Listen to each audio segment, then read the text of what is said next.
Shalom sahabat Kristus, sebelum kita merenungkan firman Tuhan, mari kita mengambil waktu hening sejenak.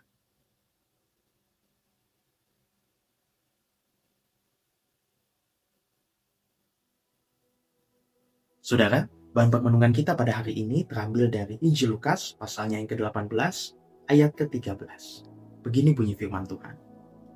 Namun, pemungut cukai itu berdiri jauh-jauh, bahkan ia tidak berani menengadah ke langit, melainkan ia memukul-mukul dadanya dan berkata, "Ya Allah, kasihanilah aku orang berdosa ini."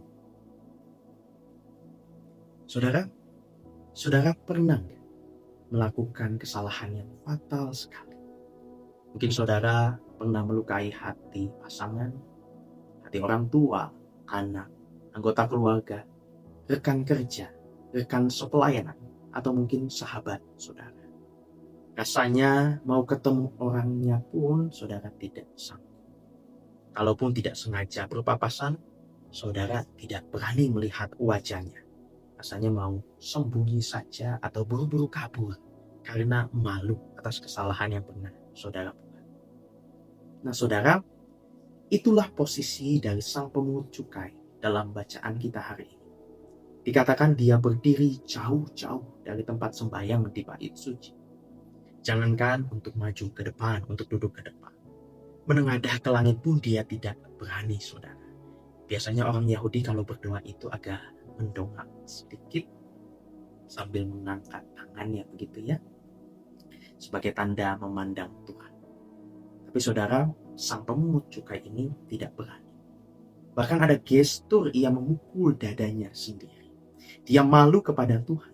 Dia sedang menunjukkan betapa hina dirinya karena perilaku dan pekerjaannya. Dia merasa tidak punya muka lagi di hadapan Tuhan. Karena sadar dia tidak punya muka, ia hanya bisa berkata, berdoa dengan sangat singkat. Ya Allah, kasihanilah aku, orang berdosa ini. Sangat berbeda dengan dua orang Farisi yang di ayat sebelumnya dituliskan sangat meninggikan diri, menganggap dirinya lebih baik dari orang lain. Nah, saudara, doa yang singkat itu sebenarnya juga menjadi tamparan bagi diri kita yang merasa harus punya modal kebaikan dulu supaya doa kita diterima oleh Tuhan. Kita mungkin seringkali berpikir harus banyak berbuat baik dulu baru Tuhan mendengarkan doa kita. Kesannya jadi transaksional ya.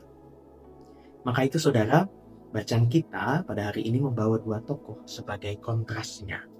Si pemungut cukai dan si Farisi. Kalau kita pakai kacamata manusia kala itu, orang Farisi jelas menang telak.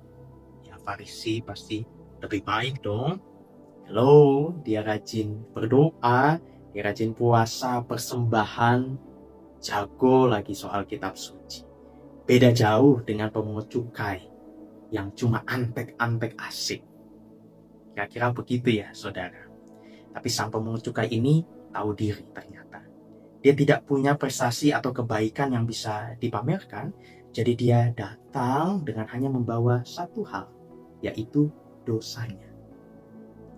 Saudara, Injil Lukas menariknya justru mencatat bahwa orang itulah, sang pemungut cukai inilah yang dibenarkan oleh Tuhan. Mengapa? Karena Tuhan sejatinya tidak sedang mencari daftar prestasi atau kebaikan manusia, melainkan Tuhan mencari kejujuran dan kerendahan hati. Sesuai dengan ayat 14, siapa yang meninggikan diri akan direndahkan, tapi yang merendahkan diri akan ditinggikan. Tuhan merespons hati yang berhenti membela diri dan berani mengakui kesalahan apa adanya. Maka itu saudara, ada pula hal yang dapat kita perbuat hari ini. Yang pertama, perihal minta maaf.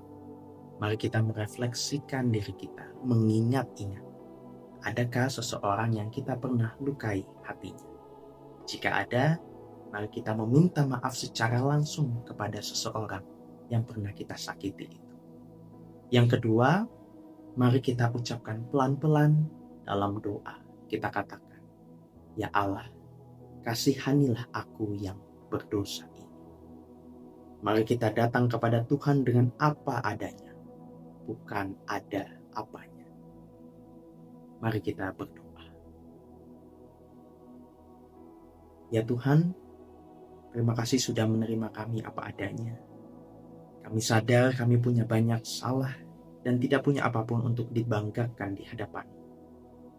Ampunilah kami, kasihani kami orang berdosa ini, dan mampukan kami untuk merendahkan hati di hadapan-Mu dan sesama kami.